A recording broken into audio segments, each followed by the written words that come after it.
dan juga para pegawai di lingkungan perhutani yang saya banggakan dan saya muliakan, khusus Bapak Ketua DKM.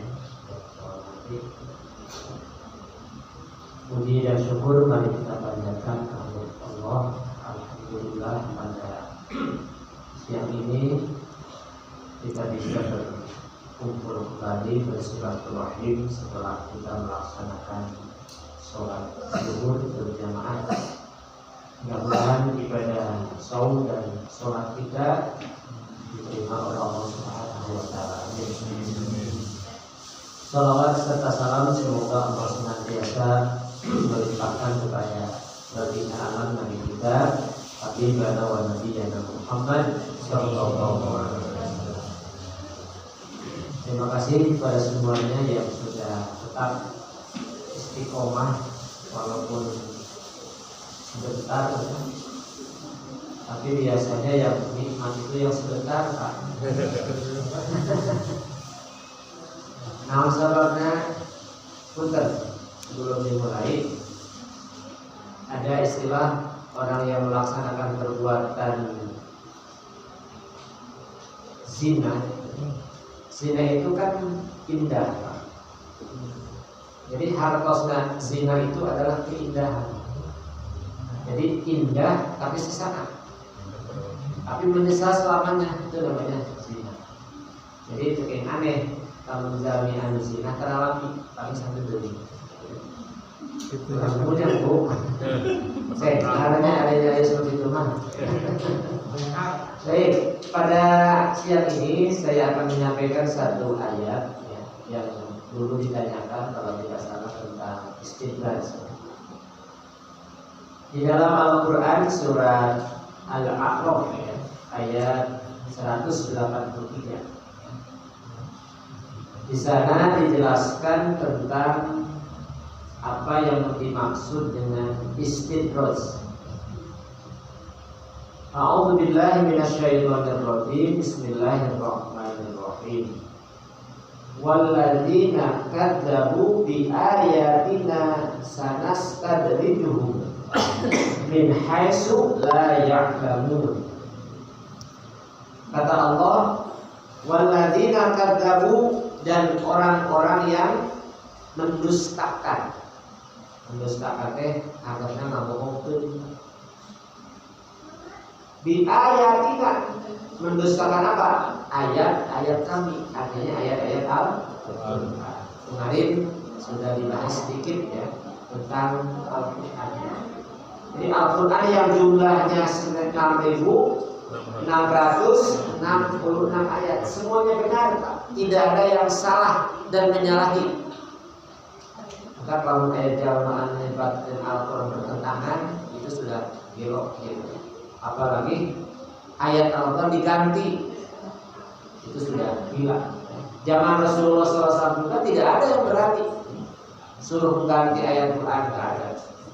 Maka kalau zaman ayeuna ayat jami'an itu tak sudah lebih maksiatnya sudah luar biasa. Walladzina kadzdzabu bi ayatina, dan orang-orang yang mendustakan dengan ayat-ayat kami. Sanastadrijuhum, Allah Pak ya. Sanastadrijuhum, maka akan kami biarkan mereka berangsur-angsur. Artinya naon? Diikeun. Jadi jangan suka bohong dengan ayat-ayat Allah. Walaupun diikeun, Allah biarkan, dipelihara lah. Jadi sekarang kan banyak lah ya buzzer itu yang suka membuat kontennya. Kan ya Pak ya, Bapak harus punya kekuatan, ulah eleh menukar itu. Jangan mudah terprovokasi. Biasanya yang begini kan satu kekurangan iman, kurang silaturahim, kurang gaul. Ya. Bahkan barusan ada yang ngasih statement, jangan ikut sama si A. Si A kan mau beneran, pokoknya kan lebih beneran di dunia. Katanya tidak boleh ikut, menurut saya. Kenapa disebut benar? Karena tidak menyalahi kan gitu ya. Jadi Bapak Ibu ada disebut leres tehnya, nu disebutkeun islah, anu disebutkeun soleh, tidak menyalahi aturan baik agama ataupun negara. Itu namanya soleh, gitu ya. Punten aya soleh di dia. Ngan ari jalma ngaranna soleh, ari kalakuan salah. Nah, ya. Baik, lanjut ya. Jadi orang-orang yang suka mendustakan ayat-ayat Al-Quran itu Allah biarkan, Pak. Maka akan kami biarkan mereka berangsur-angsur. Bagaimana, Pak? Min haitsu la ya'lamun. Sanastadrijuhum ku Allah dibiarkeun nya diingkeun berangsur-angsur ke arah yang binasa. Oke, lila-lila mana isdet gitu. Banyak yang gitu, Pak. Walau alam kalau pernah itu tokoh komunis itu siapa yang berkomunis itu? Polim siapa yang membunuh orang-orang Palestina? Jadi dia meninggal itu, dia tidak meninggal walaupun ini sudah di oleh dilakukan persidangan maka dan yang tunggu sebagainya kan? Ya semacam itu, Pak. Jadi kok Allah teh hajar tidak dimautin, apalagi yang menzalimi umat. Kalau di dunia oleh Allah tidak dibegitukan pada dia berbuat dosa, pasti di akhirat itu Allah akan mengazabnya lebih pedih. Nah, jadi di sini yang disebut dengan istidraj, jadi di sini ada kata-kata sanastadrijuhum, maka akan kami biarkan mereka berangsur-angsur ke arah kebinasaan. Oke, lami-lami mana? Baik, itu sandaran ayat tentang istidraj ya. Tetapi yang lebih mudah saya akan jelaskan lebih simpel begini. Anu disebutkan istidraj ya. Itu adalah sebuah cobaan dari Allah. Yang namanya cobaan itu tidak berbentuk musibah saja. Catat dalam hati kita ya. Jantan nu namina musibah teh pada KM lain musibah hukum. Contoh longsor, nanti banjir, nanti bapak-bapak semenangani sampai pohon tumbang sepanjang jalan gitu, Pak. Itu coba ditelusuri kunang sebabnya apa tumbang gitu, Pak. Apakah dunia semakin panas, apakah pohonnya tidak tahan lama atau bagaimana? Itu memang musibah yang berbentuk, itu namanya cobaan, tapi yang berbentuk musibah. Tapi cobaan juga yang berbentuk nikmat. Nah ini, Pak. Jadi nikmat yang Allah berikan kepada kita pun itu namanya cobaan. Lihat dalam Al-Quran ada semacam ya. Jadi al-khairi wasyarri, sesungguhnya fitnah ataupun cobaan dari Allah itu berbentuk ujian, berbentuk musibah dan berbentuk nikmat. Nah, kemudian kalau kita sudah punya nikmat, kemudian kita tidak mensyukuri karena nikmat, maka di sanalah terjadi istidraj. Lila kita jama bakal naon, bakal seep kartosna, bakal hancur karirnya. Itu, Pak, bakal terkena siksa karena perbuatannya. Itulah yang disebut dengan istidraj. Jadi musbunhat tapi kesyukuran lila naon, berangsur-angsur naon, binasa habis. Itulah yang disebut dengan istidraj. Terlebih kalau misalkan kita punya nikmat, kita bersyukur, lambat laun Allah pun akan menambah. Itu juga istidraj, namanya berangsur-angsur dalam kebaikan. Jadi istidraj dalam hal keburukan, istidraj dalam hal kebaikan karena kita banyak bersyukur kepada Allah. Maka pertama Bapak akan pilih Bapak di bumi ayeuna gaduh yang pokoknya segala kacumana lah, putra gaduh ya, gaduh putra bumi gaduh, kendaraan gaduh, pekerjaan minimal 4 Pak, sandang, pakan itu sudah luar biasa Pak. Orang lain kan juga semuanya ada kan, ada dari segi intelektual dokter Pak, kaya, pekerjaan punya, tapi dia tidak punya anak, sangsara tuh, sangsara Pak. Bapak kan punya putra semua, boga kuda, beunghar, kendaraan, tapi pekerjaannya benar baik, korupsi baik dan sebagainya, itu kan berarti dia tidak benar. Nah ini karena kita kurang bersyukur kepada Allah. Kelihatan kan orang-orang yang tidak banyak bersyukur kepada Allah di akhirnya pasti bakal celaka. Ya, betul Pak, tapi tidak pronosnya. Taruhlah sekarang bagi orang yang suka selingkuh, kayak dia suka selingkuh, bukan pasir karena pasir, pasir para lima contoh apa? Yang kali-kali ngasih neton Pak. Ibu laras tuh Bu? Bu katanya Bu. Ibu masih ketemu pura-pura ya. Jadi orang yang bukan hanya selingkuh dalam hal istri bukan. Biasanya kalau kita menyalahi terhadap kebiasaan, pasti di akhirnya bakal menang musibah. Oh kayak apa? Si A punya lagi, tapi kalau PNS saya jamin insya Allah mau nikah diri lah. Sebab kalau ketahuan pasti dipanggil. Artinya Pak, laras itu sami. Di teman kamu sami Pak, ada kayak gini. Kalau nikah nyaman. Sekarang tidak ketahuan, lama-lama pasti ketahuan. Kemarin sudah sampaikan, menurut Imam Ibnu Athaillah, kalau kita belum ketahuan berbuat dosa, itu teh Allahnya anu kere. Allah masih menutupi terhadap aib kita, tapi satu saat pasti Allah bakal membukakan kalau kita tetap berdusta kepada Allah. Hati-hati, kita contoh Pak, kita namanya istidroj sebetulnya, terus menang nikmat karena banyak kata berlari ke lain api. Nah, contoh lagi yang istidroj. Dulu ada artis ya, yang tadinya pakai kerudung masuk Islam, ya. Kemudian karena dia banyak kekayaannya, dia ingin memanfaatkan kekayaannya. Kalau pakai kerudung, pakai muslimah ataupun bergaul dengan sesama orang muslim kan terbatas Pak. Pindahlah ke luar muslim, pakaian jilbabnya dilepas. Nah itulah yang disebut dengan istidroj. Jadi tidak bersyukuri kepada nikmat, akhirnya ia bergelimang ke dalam dunia kemaksiatan.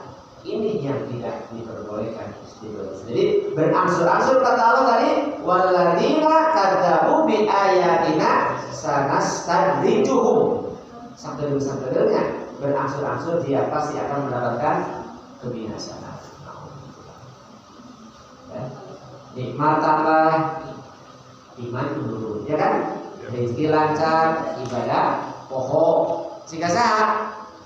Kabubur zaman Rasulullah pada DKM ada yang namanya salabah. Mohon maaf ya, salabah. Salabah itu kan miskin tadinya Pak. Satu saat salabah itu melihat orang-orang berlalu lintas. Segala batu bunya biasanya harus kayak berlalu lintas itu biasanya. Sama juga kan. Dia memohon kepada Rasulullah, ya Rasulullah, coba doakan saya supaya sama dengan orang lain punya apa? Punya harta, punya kekayaan. Kata Rasulullah bilang Pak, Salabah, saya bukan tidak mau mendoakan kamu, tetapi kamu takut nanti kalau apa? Kalau sudah jadi orang kaya, kamu akan lupa terhadap tugas kamu.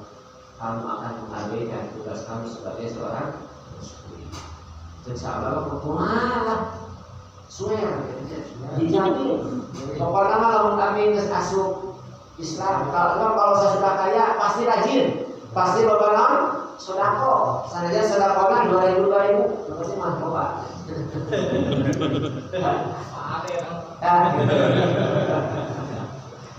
Itu begitu. Sahabat tetap siap, saya akan taat. Rasulullah mengambil benar Pak sahabatnya. Wah, mimitinan domba di pasar sampul jadi 100.000 banyak. Satu saat Rasulullah berjamaah. Mimitinan sholat berjamaah fardu. Kamana dia? Sahabatku ya Rasulullah. Sahabat lagi di mana? Lagi di pasar, lagi apa? Bisnis. Jumat 1 bulan nggak ada. Kamana dia sahabat? Ternyata lebih mencari rezeki yang lebih banyak. Apa yang terjadi Pak? Karena sahabat menyalahi terhadap apa tadi? Terhadap keinginan ataupun terhadap janji dia untuk tetap istiqomah menjalankan ibadah oleh Rasulullah tidak di apa? Ya tidak di kelihatannya tidak benar, maka Rasulullah maka sahabat pun kembali menjadi orang miskin. Ini yang disebut dengan istiqomah.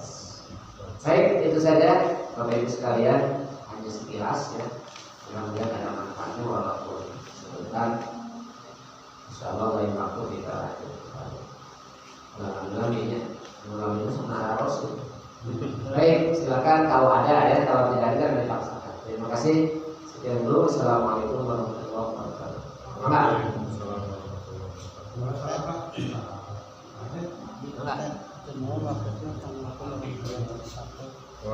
Di dalam Islam ada rukun Islam, iman dan ihsan.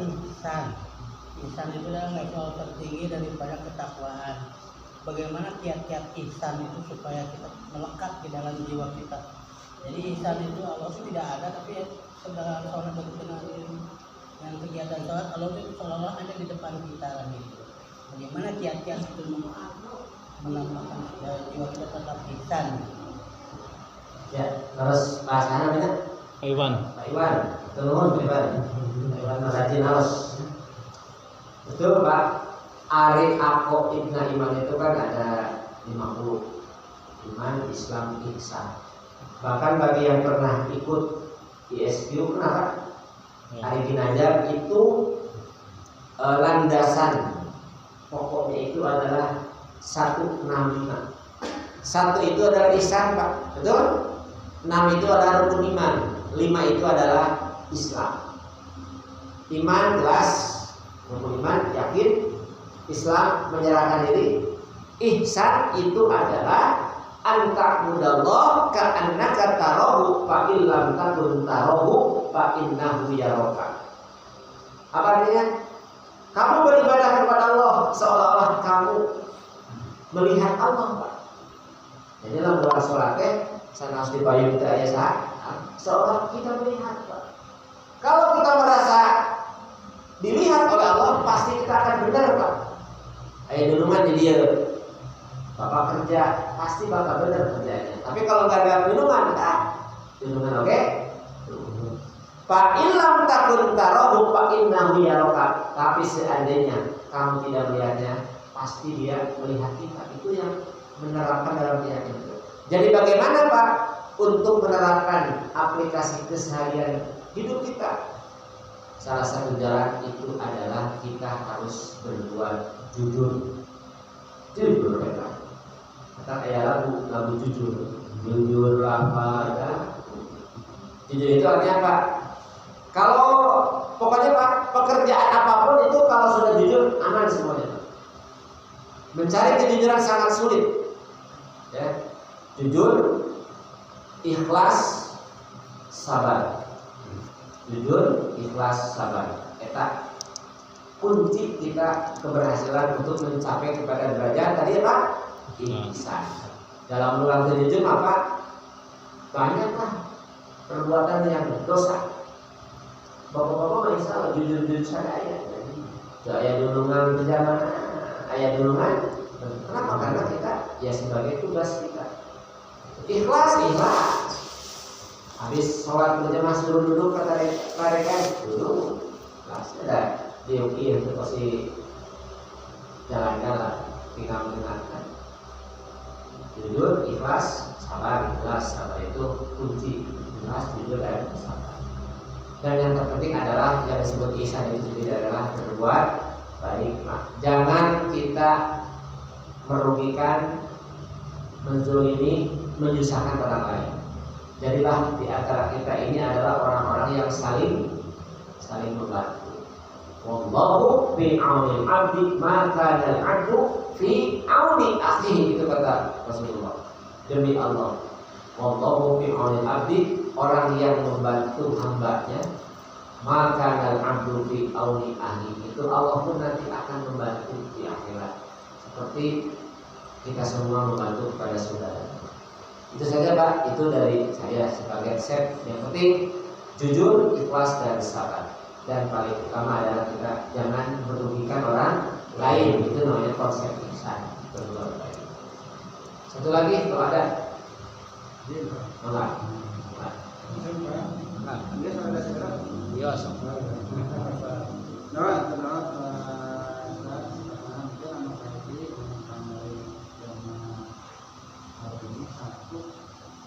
Melihat kejadian Pak pada saat salat tarawih itu yang dilaksanakan 23 rakaat di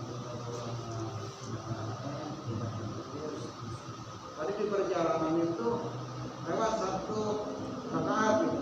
Tapi pada saat itu ya termasuk saya juga ikut sih gitu. Tadi di belakang kelewat Pak sampai akhir itu kita mengingatkan kan gitu. Ini kami berbeda Pak. Yaitu kemudian yang kedua mungkin yang kedua yang istiqomah gitu artinya memang semua yang sudah diberikan perintah pada akhirnya akan ini ya akan hilang sunnah. Nah kemudian pertanyaannya yaitu kadang-kadang kita untuk meningkatkan kita ini sudah berupaya, sudah berusaha dan bisa dikatakan sudah mengandalkan budaya baik, tapi melihat orang lain santai gitu semua serba ada kan ya ya kita sudah artinya kita sudah berdoa kan gitu. Tapi orang lain yang hal-hal biasa artinya lebih dilihat lagi lah misalnya apa jalannya seperti apa dan itu menyikapinya seperti apa. Ketiga mungkin lah kalian pernah dengar ke akhir ketika terkait dengan biasanya setelah ada rumah perselingkuhan kan gitu ya. Pengalaman perjalanan kan. Iya perjalanan salah gitu. Jadi kan salah ada ya kan. Nah gitu orang perselingkuhan biasanya orang menikmati sesaat tapi kan gitu. Gitu. Tapi ini macam sering sesaat sering. Tetapi kan gitu sering nikmat. Nah itu orang katanya pada saat itu nah ini berubah dan tapi di pendapatnya kan katanya ketika udah berubah itu masih belum istilahnya perasaan ada saja gitu yang akan apakah kita itu tempat diterima atau tidak itu menyikapinya itu aja. Mohon maaf agak panjang Pak.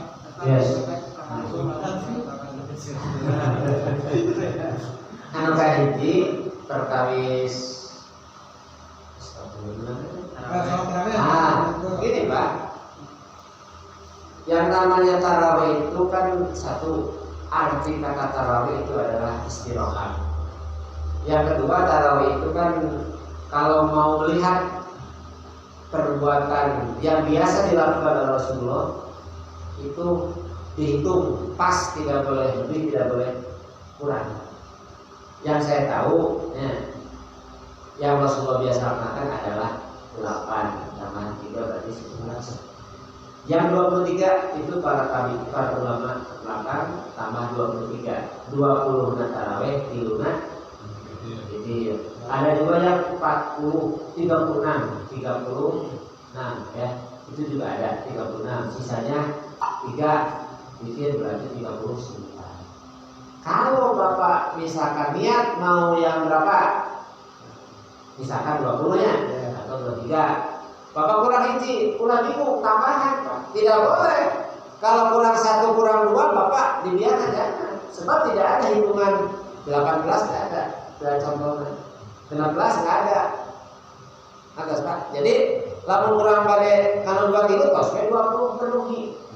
Jangan aduh tadi kalewat 2 kan, ikut aja. Kan mau Pak itu ceritanya. Gak apa-apa kalau misalkan selesai mandiri saja. Kalau sudah selesai makmum kita sendiri gak apa-apa. Bahkan yang namanya taraweh Pak, kedah nama salarosna itu lebih baik afdolnya munfarid. Menurut apa? Balap Pak. Balap. Akibat balap. Nah, jadi 3 malam itu kan Rasulullah sholat tarawih berjamaah Pak. Ternyata banyak jamaah sahabat yang ikut. Rasulullah itu kan takut bahwa tarawih itu menjadi apa? Wajib. Maka Rasulullah sholat tarawih di rumah dan para sahabat sholat sendiri-sendiri. Itu Pak sejarahnya. Ya. Jadi kalau masalah hitungan mendingan disempurnakan dulu. Pak, ini saya sudah selesai witir, tapi yang tarawih itu tadi ini tarawih apa? Kami itu sakit. Oke, ini katanya tarawih ya sudah sahwi. Ya. Ina sholat sunat kan itu kayak sujud sahwi, bah dikain kan ya. Pilih. Nu ayat sujud upami sholat tahajud. Ayat sholat, dina sholat bikin kayak masbuk. Masuk kayak masbuk. Idul Fitri ketinggalan Pak. Aduh, itu mah. Jadi sudah sholat sunat ketinggalan, naik lagi 1. Sebetulnya mendingan sholat sendiri saja daripada sholat masbuk. Ya, jadi ini yang baik. Makanya kalau sholat id itu kan apa dulu? Kurban dulu atau id dulu?